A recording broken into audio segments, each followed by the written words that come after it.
할렐루야. 한번 따라서 하겠습니다.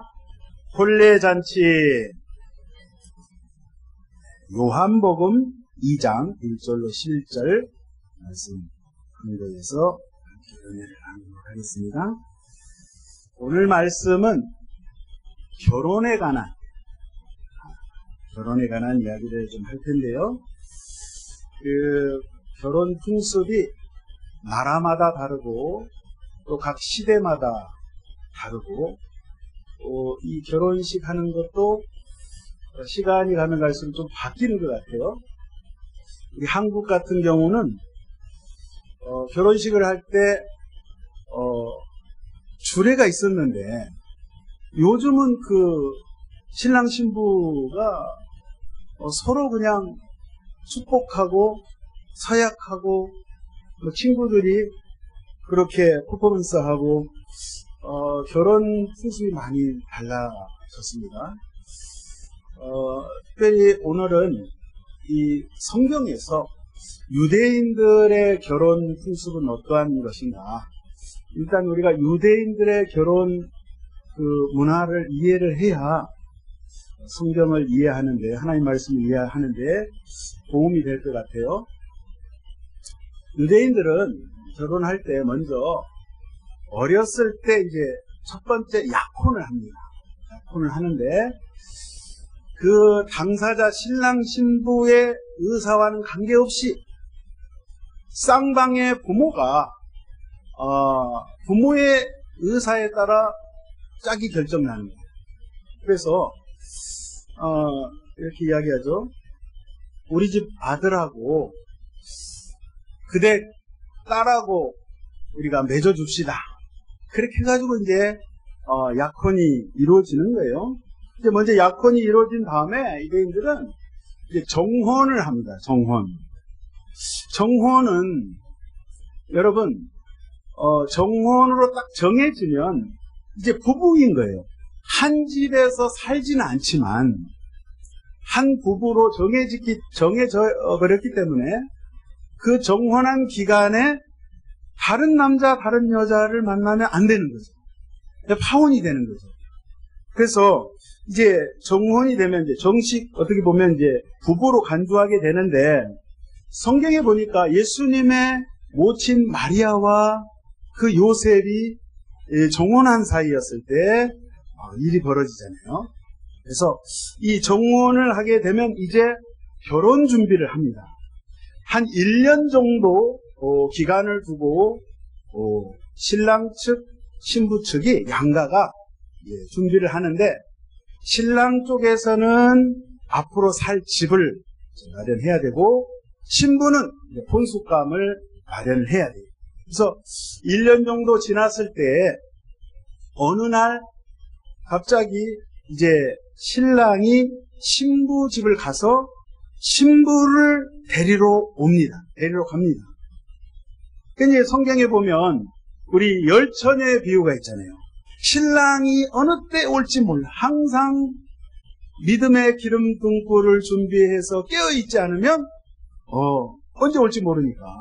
이제 그런 말씀도 있는데, 아무튼 간에 그렇게 해가지고 신부를 데리고 오면 신랑 집에서 이제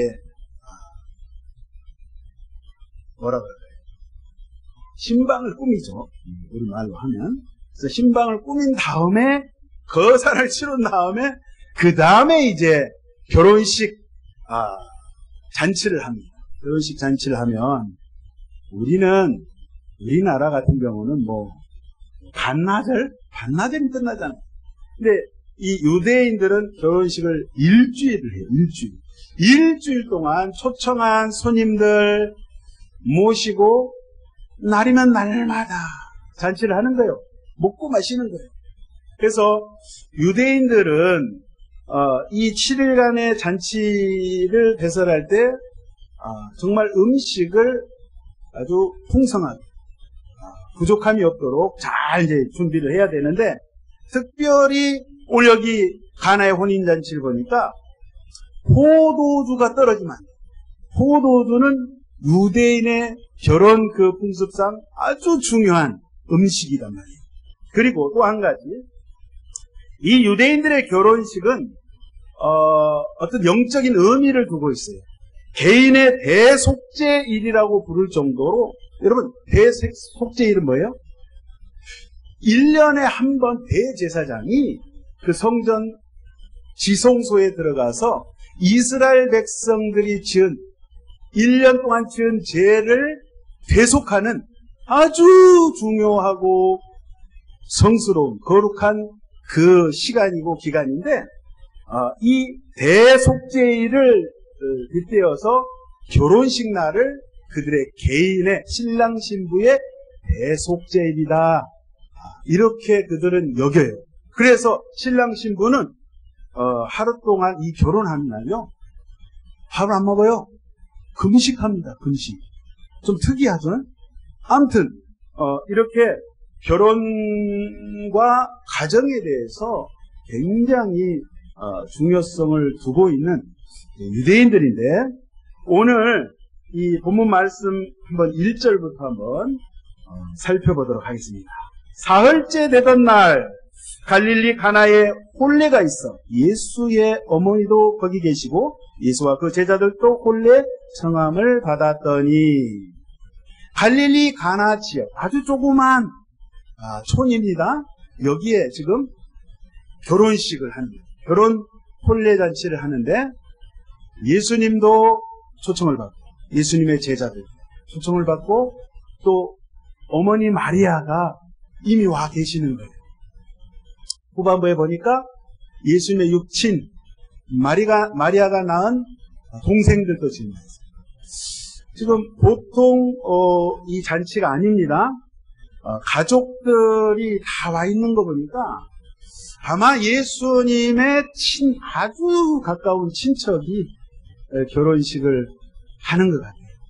어떤 성경학자는 그런 이야기를 합니다. 이 요한복음을 기록한 사도 요한의 결혼식이 아닌가, 그렇게 보는 학자들도 있어요. 근데 제가 볼 때는 아닌 것 같은 게, 예수님이 이 앞부분에 3일 되기 전에 예수님이 12제자를 택하십니다. 12제자를 불렀을 때 거기에 요한도 포함되어 있거든요. 만약에 결혼할 신랑이라면 결혼 준비 때문에 바쁠 텐데, 이제 제 개인적인 생각입니다. 그래서 아무튼 간에 내용은 아주 예수님 가족, 친척, 뭔가 가지 않으면 안 되는 아주 중요한 지금 결혼식 혼례 잔치입니다. 우리가 오늘 이 말씀은요, 요한복음을 이렇게 전체를 놓고 보면, 요한복음은 우리 주 예수님의 하나님의 아들 되심, 예수님은 인간뿐만 아니라 신성, 하나님 그 영적인, 이분은 우리와 다른, 보통 사람들과는 완전히 다른 아버지 하나님으로부터, 저 하늘 세계로부터 오신 분임을 증거하는 내용으로 요한복음은 다 기록이 되어 있어요. 그래서 요한복음에 7가지 기적이 기록이 되어 있는데, 그 기적을 표적이라고 합니다. 한번 따라서 읽겠습니다. 표적. 자, 표적 중에 첫 번째 지금 표적이 이 가나의 혼인잔치 가운데 포도주가 떨어졌을 때 물이 변해서 지금 포도주로 변하는 이런 표적, 기적이 지금 오늘 말씀하고 있는데요. 여러분, 표적은요, 겉으로 드러난 기적을 말하는 거예요. 사람이 딱 봤을 때, 우와! 이거는 놀랍다. 눈에 보여지는, 겉으로 드러나는 그걸 표적이라고 합니다. 기적 중에서 그걸 표적이라 했는데, 자, 그래서 이제 그러면 이 표적을 왜 이 성경에서 이렇게 보여주나? 바로 우리 주 예수님이 누구이신가를 알게 하기 위해서. 예수님은 보통뿐이 아니라 그분이야말로 우리의 구세주가 되시고, 할렐루야. 그분이 우리의 죄를 사하시는 분임을 알게 하시기 위해서 표적으로 주님을 드러나게 하시는 그 일을 하시는데, 오늘 이 첫 번째 예수님의 표적 가운데 지금 가나의 혼인잔치, 이 결혼잔치에 이것을 지금 빗대어서 주님께서 이제 오늘 말씀하십니다. 여러분, 가나의 혼인잔치 오늘 우리가 방금 말씀 읽었는데, 사실 결혼식의 주인공은 누구죠? 신랑과 신부여야 돼요. 다른 사람들은 다 들러리예요. 있어도 되고 없어도 되고, 그렇지만 주인공은 신랑 신부만큼은 반드시 등장해야 되는데, 오늘 여기 보니까 가나의 혼인잔치에는 신랑 신부 이야기는 없어요. 지금 이름도 없고 지금 누군지도 몰라요. 그것은 바로 이 잔치를 통해서 진정한 신랑이신 누구죠? 예수님을 부각시키기 위해서 오늘 이 사건을 말씀하고 계시는 거예요. 자, 예수님의 이 첫 번째 표적이 왜 혼인잔치일까? 다른 기적도 많이 있는데 왜 제일 먼저 첫 번째 표적으로 이 결혼하는 이 혼인잔치일까? 여러분 한번 생각을 해보십시오. 혼인에 대한 거는요, 성경에서 하나님께서 하나님과 이스라엘 백성과의 관계를 설명할 때 항상 하나님께서 결혼을 통해서, 혼인을 통해서 설명을 하고 있어요. 과거에 호세아, 여러분 호세아 선지자를 통해서 하나님께서 하나님의 마음, 하나님의 뜻을 전하실 때에 그 음탕한 여인 누구죠? 고멜을 통해서 너는 저 여인과 결혼해라. 여러분 같으면 결혼하겠어요?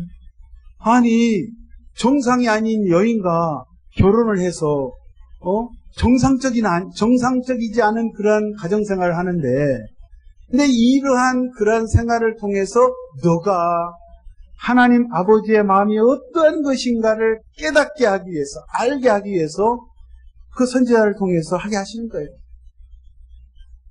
이 여인을 잡아다가 데려다 집에 앉혀놓으면 또 바람이 나가지고 또 바깥으로 나들고, 한 남편을 바라보지 않고 또 바깥으로 나가는 그 마음, 아버지의 마음이라는 거죠. 그래서 성경은 하나님께서 자기 백성, 이스라엘 백성, 이 자기 백성, 자기 사람을 구원하시고자 할 때는 그 표현을 꼭 결혼을 통해서, 혼인을 통해서 하나님께서 표현하고 계시네요. 그래서 이사야 62장 5절에 보면 이런 말씀이 있어요. 마치 청년이 처녀와 결혼함같이 내 아들들이 너를 취하겠고 신랑이 신부를 기뻐함같이 내 하나님이 너를 기뻐하시리라. 계시록 19장 9절에도 이 말씀이 있습니다. 천사가 내게 말하기를 기록하라. 어린 양의 혼인잔치에 청함을 받은 자들은 복이 있도다 하고, 또 내게 말하되 이것은 하나님의 참되신 말씀이라 하기로. 자, 이 말씀은요, 우리 주님과 우리 예수님과 저와 여러분, 예수님은 우리의 누가 되죠? 예수님은 저와 여러분의 영원한 변함이 없는 신랑, 우리는 주님의 신부, 교회죠. 그래서 하나님 나라의 잔치를 말하는, 이 혼인잔치를, 이 결혼의 잔치를 통해서 하나님께서 하나님 나라 세계의, 하늘 세계의 이 혼인잔치, 어린 양의 혼인잔치를 말씀을 하고 있는 거예요. 그래서 이 유대인들의 이 혼인 풍속을 통해서 성경에서는 하나님께서 저와 여러분에게, 오늘 저와 여러분에게 이 영적인 의미를 말씀하시고자 하는 거예요. 자, 오늘 이 혼인잔치에 지금 참석을 했는데 3절에 보니까 포도주가 떨어진지라. 예수의 어머니가 예수에게 이르되 저들에게 포도주가 없다 하니. 여러분, 일주일 동안, 하루도 아니고 일주일 동안 지금 잔치가 쭉 계속 진행이 되는데, 지금 계속 사람들이요, 먹고 마시고 막 즐겁게 축하하면서 막 흥이 나가지고, 흥이 돋아가지고 지금 막 아주 분위기 아주 좋은데, 지금 유대인들에게 있어서 포도주 아주 중요하다 그랬죠? 딱 떨어졌어. 이게 포도주가 점점 줄어든다는 말이 아니라 오늘 말씀은 포도주가 스탑됐다 이거예요. 포도주가 없다 이 말이에요. 이제 없어. 떠올 포도주가 없다 이 말이에요. 그래서 이 포도주가 없으면은 신랑 측 아버지나 이 그쪽에 결혼식을 주관하는 그쪽에서 지금 신경을 써야 되는데 그게 아니라 오늘 보니까 예수의 육신의 어머니 마리아가 지금 그 이야기를 예수님께 직접 하는 거예요. 참 여기서 보면 마리아의 성품을 우리가 알 수가 있죠. 예수 어머니 마리아, 예수님 어머니 마리아는 굉장히 센스가 있고 또 교양이 있는 것 같아요. 저 같으면 이럴 것 같아요. 아니 마리아, 음식을 준비하려면 좀 제대로 좀 풍성하게 좀 잘 준비하지. 아니 이게 포도주가 떨어지면 이거 되겠냐고. 그래가지고 막 다른 사람들 손님을 붙잡고 막 이야기를 할 텐데 예수 어머니 마리아는 직접 한 사람한테 이야기하지 않고 직접 이야기합니다. 포도주가 떨어졌다. 자, 그랬을 때 지금 보겠습니다. 오늘 중요한 말씀이 지금 여기 4절에 나옵니다. 보겠습니다. 예수께서 이르시되 여자여 나와 무슨 상관이 있나이까?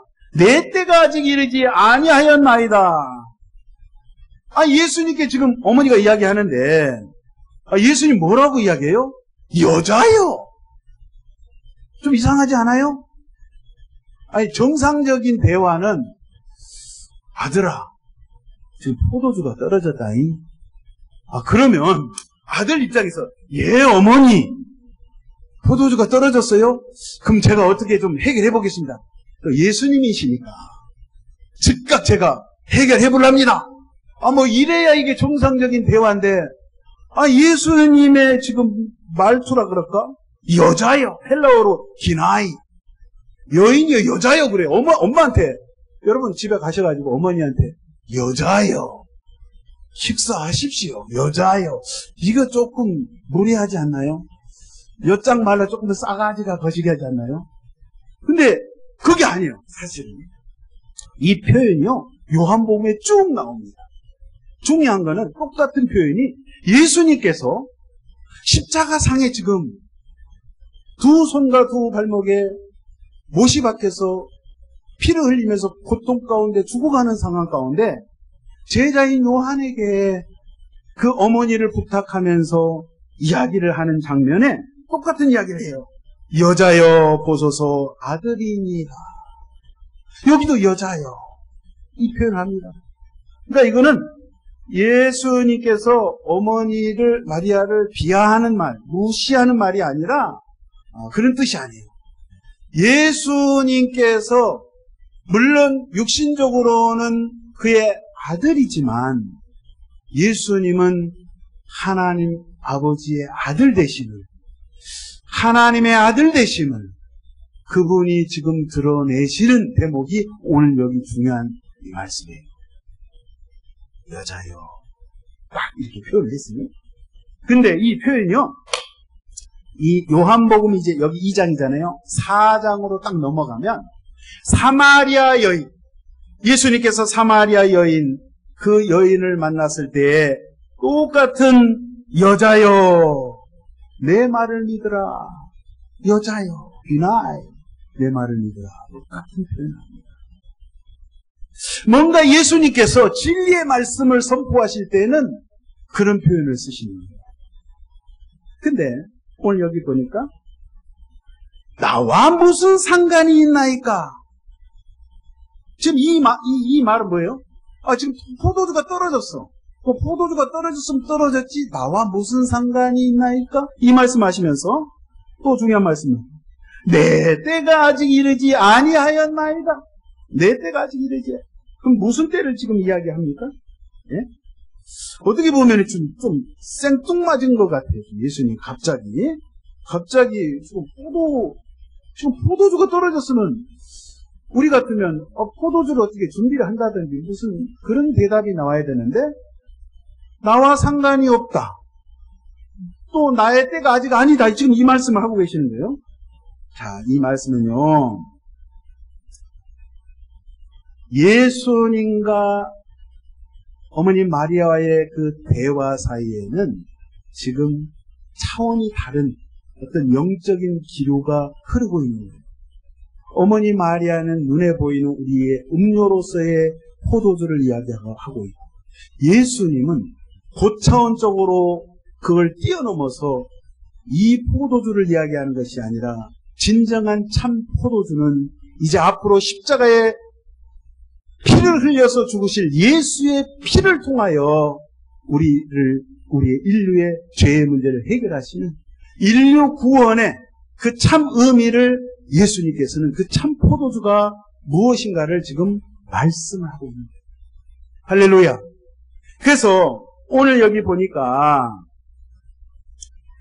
때라는 거는 이제 앞으로 우리 예수님은 아버지 하나님께로부터 저 하늘로부터 오신 분이기 때문에 우리 예수님이 잠시 잠깐 이 세상에 계시다가 아버지의 뜻을 이루면 이제 다시 아버지 계신 곳으로 가는 것이 그 때다 이 말이에요. 그래서 요한복음 19장 30절에 예수님께서 지금 십자가상에 달리셨을 때 이렇게 표현하고 있어요. 예수께서 신포도주를 받으신 후에 이르시되 다 이루었다 하시고 머리를 숙이니 영혼이 떠나가시니라. 자, 다 이루었다. 아버지의 뜻을 하나도 남김없이 내가 다 이루었다. 그때가 바로 아버지의 뜻을 이루는 그때라 이 말이에요. 예수님의 말씀입니다. 자, 십자가의 죽음을 통해서 그러면 자, 우리 예수님께서 무엇을 이루시려고 하는 것인지 그거는 요한복음 4장에 사마리아 지역에 예수님이 가셔서 그 여인을 만났을 때 여인과의 대화 속에서 답이 있습니다. 4장에 이런 표현이 있습니다. 아버지께 참되게 예배하는 자들은 영과 진리로 예배할 때가 오나니 곧 이때라. 아버지께서는 자기에게 이렇게 예배하는 자들을 찾으시니라. 자, 여자가 영과 진리로 예배할 때, 지금 그때를 주님께서는 말씀을 하고 계십니다. 그러니까 영과 진리로 예배하는 그때가 바로 진정한 결혼이다 이 말이에요. 아버지와 주님과 내가 하나가 되어서 연합했을 때, 한 몸이 되었을 때 그게 진정한 결혼이다 이 말이에요. 아시겠죠?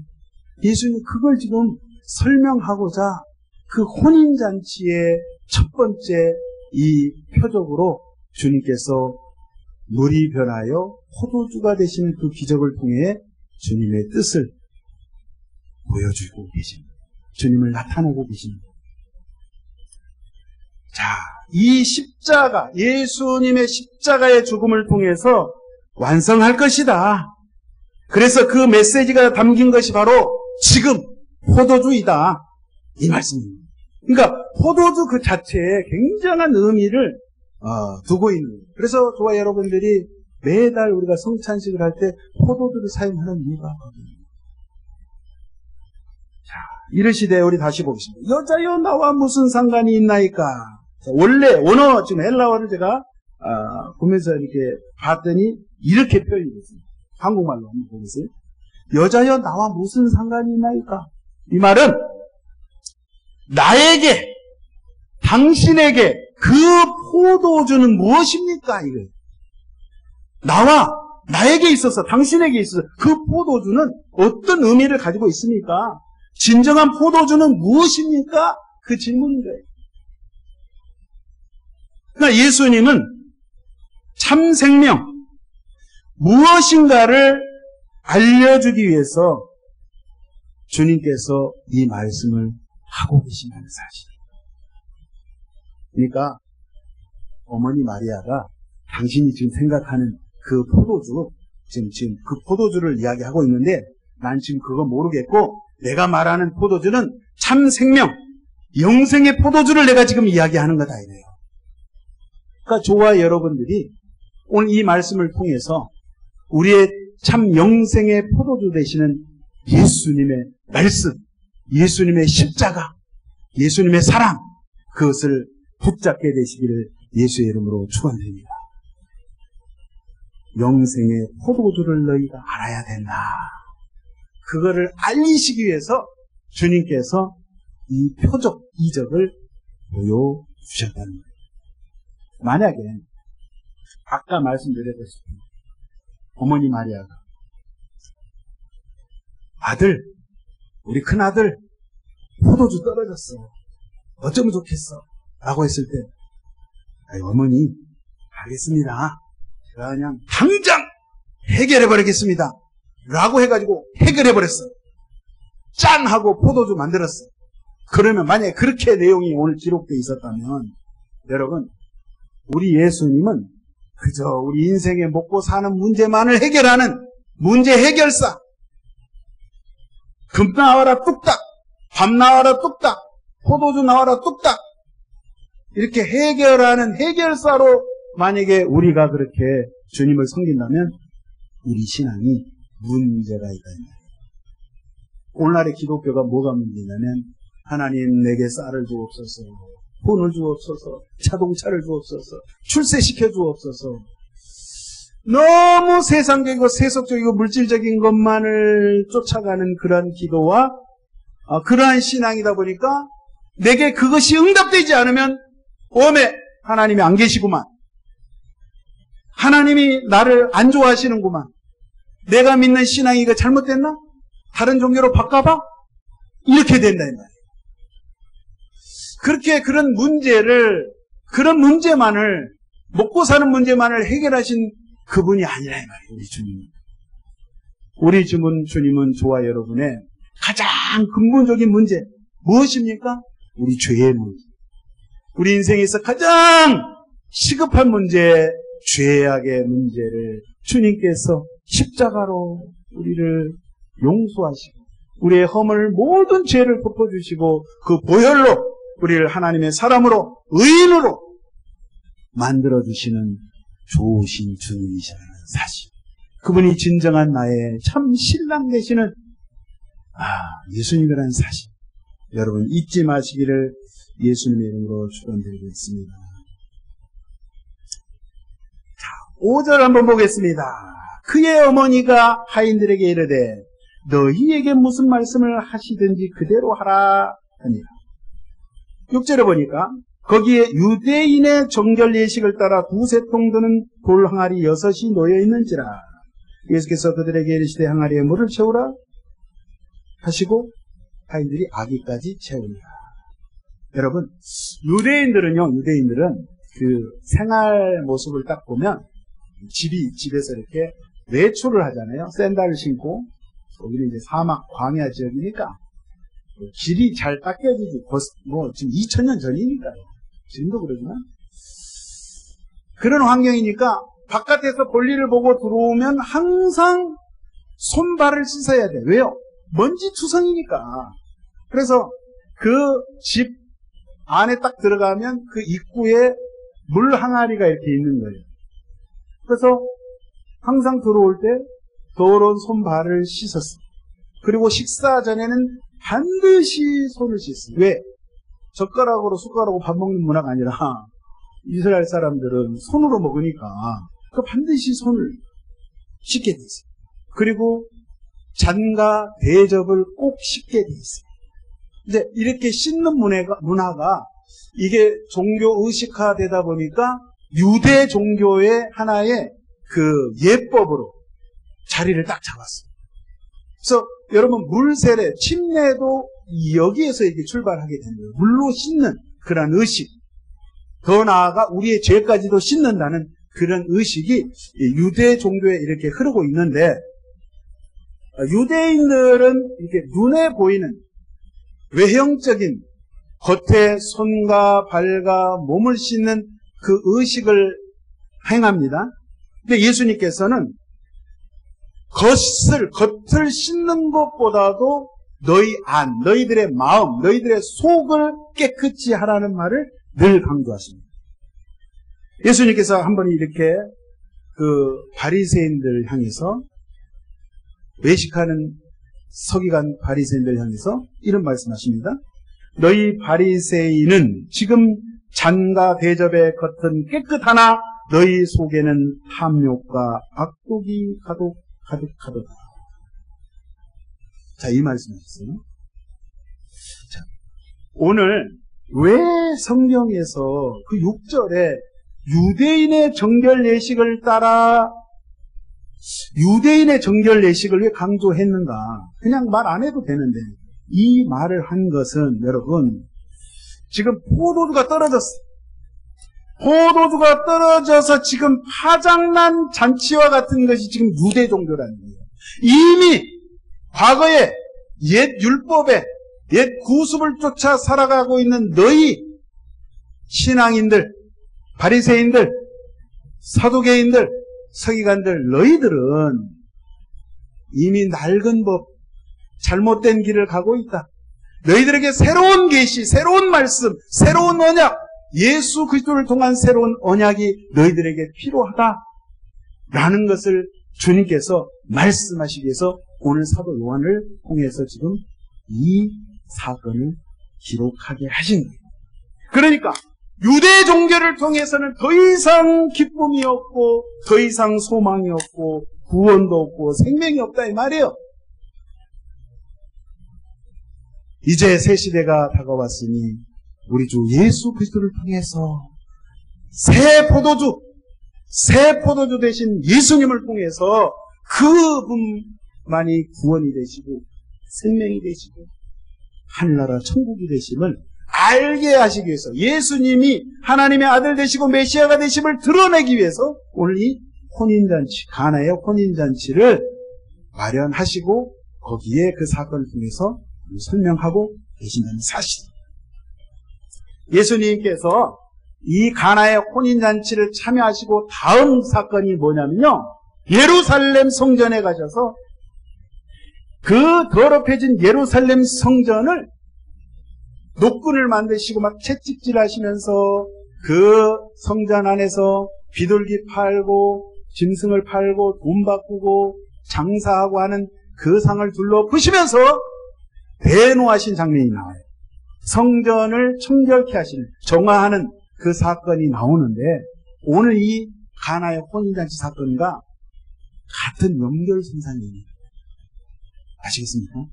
그래서 예수님께서 너희 유대 종교, 이 성전 중심의 유대 종교는 이미 부패할 대로 부패했다. 썩을 대로 썩었다. 이 성전, 이 아버지의 집은 만민이 기도하는 집이고 하나님을 예배하는 곳인데 너희들이 강도의 소굴로 만들었다. 장사하는 집으로 만들었다. 쓰레기장으로 만들었다. 이 성전뿐만 아니라 너희들의 마음이 성전이 돼야 되는데 너희들의 마음이 부패해서 이미 쓰레기장이 됐다. 너희들의 마음이 도적의 소굴이 되었다. 주님이 한탄하시는 거예요. 한탄하시는. 그래서 이 방법으로는 안 돼. 이제 모세를 통한 이 율법, 이 유대 종교의 예법으로는 안 되고 새로운 법, 신약, 구약에서 신약으로 넘어오는 거예요. 그래서 예수님을 통해서 이제 너희들에게 진정으로 살 길을 마련해 주겠다 하신 거예요, 지금. 할렐루야. 지금 여기 또 보니까요, 지금 두세 통 드는 돌 항아리 6이 있어요, 지금. 네. 이거 원래 물을 담게 돼 있어서 물 항아리인데, 지금 여기 한번 보도록 하겠습니다. 자, 두세 통, 제가 한번 자료를 찾아봤습니다. 그 예수님 시대에도 거의 2000년 전에 그 유대인 그 역사학자였던 요세푸스가 기록한 그 책에 보면 한 통이에요. 물이, 액체 한 통이 33리터래요. 그러면 세 통이 한 돌 항아리에 들어가면 대충 100리터 되지 않겠습니까? 그러면 곱하기 6 하면 몇 리터예요? 600리터. 600리터면은 감이 안 오죠? 제가 여러분 생맥주 드셔보세요. 생맥주 500cc 생맥주 500cc 생맥주가 1200잔. 놀라지도 않으시죠? 그럼 생수 500ml 생수 한 통 작은 거 1200병. 그러니까 이거는 뭔 말이냐면 지금 잔치가 막바지에 달하는데 포도주가 떨어졌어? 그러면 이 양이면 충분하다 이거예요. 풍족하다 이 말이에요. 그 의미를 말하고 있는데, 자, 오늘 여기 왜 하필이면 돌 항아리가 6개일까? 성경에서요, 유대인들은 그 게마트리아라 그래가지고 숫자의 영적인 의미를 부여해가지고요, 6은 불완전한 숫자예요. 인간의 숫자예요. 부족한 숫자예요. 7, 세븐, 럭키 세븐 그러잖아요. 7 그래야 완전 숫자예요. 영적인, 영의 세계, 하늘 세계, 세븐, 7이란 말이에요. 근데 6을 말하는 거는 뭘 말하냐면, 너희 유대 종교, 율법을 통한 유대 종교는 불완전하다. 그 유대 종교를 통해서는 도저히 하나님의 뜻을 펼칠 수 없기 때문에 이제 예수님께서 그 예수님 자체, 예수님 말씀 대신 그 예수님이 참 포도나무, 참 포도주가 되시는 그 예수님을 통해서 인류 구원을 완성하시겠다는 그 메시지를 오늘 전하기 위해서 지금 여기에 그냥 여러분 성경을 한 글자 한 글자 한 문장 한 단어를 기록할 때 그냥 기록한 것이 아니라 이런 영적인 의미가 성경의 66권에는 다 들어가 있다. 그래서 새로운 계시, 새로운 말씀, 새로운 언약, 우리 주 예수님 갈보리의 십자가를 통해서 저와 여러분을 너무너무 끔찍이 사랑하시기 때문에 살 길을 십자가의 보혈을 통해서 마련해 주셨다는 사실. 할렐루야. 그래서 오늘 가나의 혼인잔치에서 물을 포도주로 변화시킨 이 사건은 예수님을 그냥 한낱 예수님이 기적을 행하시는 능력을 행하시기 위해서 보여주는 어떤 마술사 같은 그런 것을 보여주려고 하신 게 아니라 우리 주님은 하늘의 계시자로서 하나님의 아들로서 예수님이 신성을 가지고 믿는 사람들에게, 많은 사람들에게 그분의 실체를, 그분의 정체성을 확실히 보여주시기 위해서 하셨다 이 말이에요. 할렐루야. 그래서 요한복음 20장 31절에 그 표적을 기록한 목적을 요한이 기록을 하고 있는데 이렇게 써놨어요. 너희로 예수께서 하나님의 아들 그리스도이심을 믿게 하려 하며, 그분이 그리스도가 되심을 믿게 하려 하며, 또 한 가지, 또 너희로 믿고 그 이름을 힘입어 생명을 얻게 하려 함이니라. 할렐루야.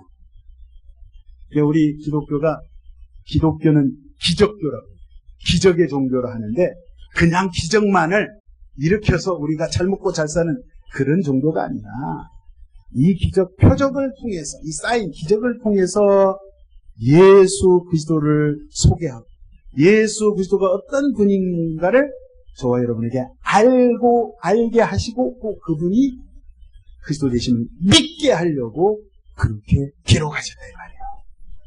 그래서 이 좋으신 주님을 이 한 주간 또 금년 내년 계속해서, 아니 평생 남은 여생 이 좋으신 예수님, 나의 참 신랑 되신 예수님 절대 손을 놓지 마시고 꽉 붙잡고 꽉 끌어안고, 예수님 딴 데 가시면 안 돼요.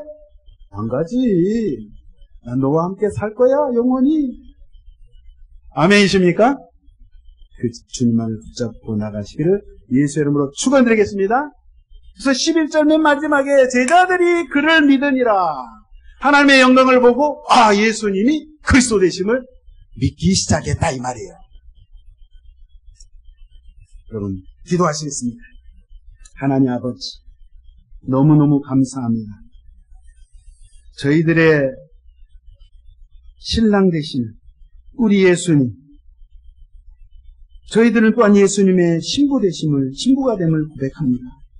예수님의 보혈로 말미암아 신부의 몸값을 지불하고 아버지의 집으로 신부의 거처를 예비하러 가셨다 했사오니 주여 아버지 하나님, 저희는 아버지 믿음의 공동체, 저희 모두가 신부된 교회가 우리 신랑 되신 예수님 다시 오실 때까지 우리가 믿음을 지키고 우리가 순결을 지키고 오직 예수님만을 사랑하며 주의 말씀만을 존귀히 여기며 그 말씀을 지켜 행하며 말씀 따라 순종하며 나갈 수 있는 신실되고 정결한 신부들이 다 되게 하여 주시옵소서.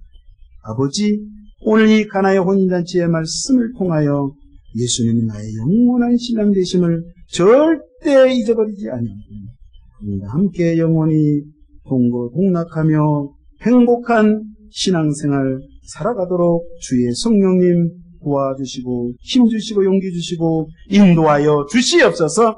한 주만도 그렇게 주께서 인도하여 주심을 믿사옵고 감사하며 예수님의 이름으로 기도하옵나이다.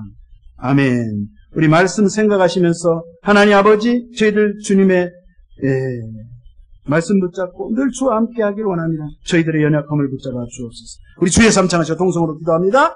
주여, 주여, 주여. 오 할렐루야. 살아계신 우리 아버지, 은혜와 사랑을 참으로 감사합니다. 하나님 아버지, 오늘 가나에서 아버지 하나님 물이 변하여 포도주가 되게 하신 그 기적을 통하여 예수님이 어떤 분이신가, 예수님이 나의 참 신랑 되시고 나의 참 포도주가 되시고 나의 영원한 반려자가 되심을 알게 하시니 감사합니다. 우리의 삶이 예수님과 늘 함께하는 삶이 되기 원합니다. 예수님과 동행하는 삶이 되기 원합니다. 결단코 주님 품을 떠나지 않게 하여 주시고 우리가 아버지 하나님 영적으로 아버지 말씀을 통하여 우리가 순결해지며 순결을 지키며 우리의 마음을 지켜나갈 때에 아버지 기뻐하신 줄로 믿사오니 진정한 신랑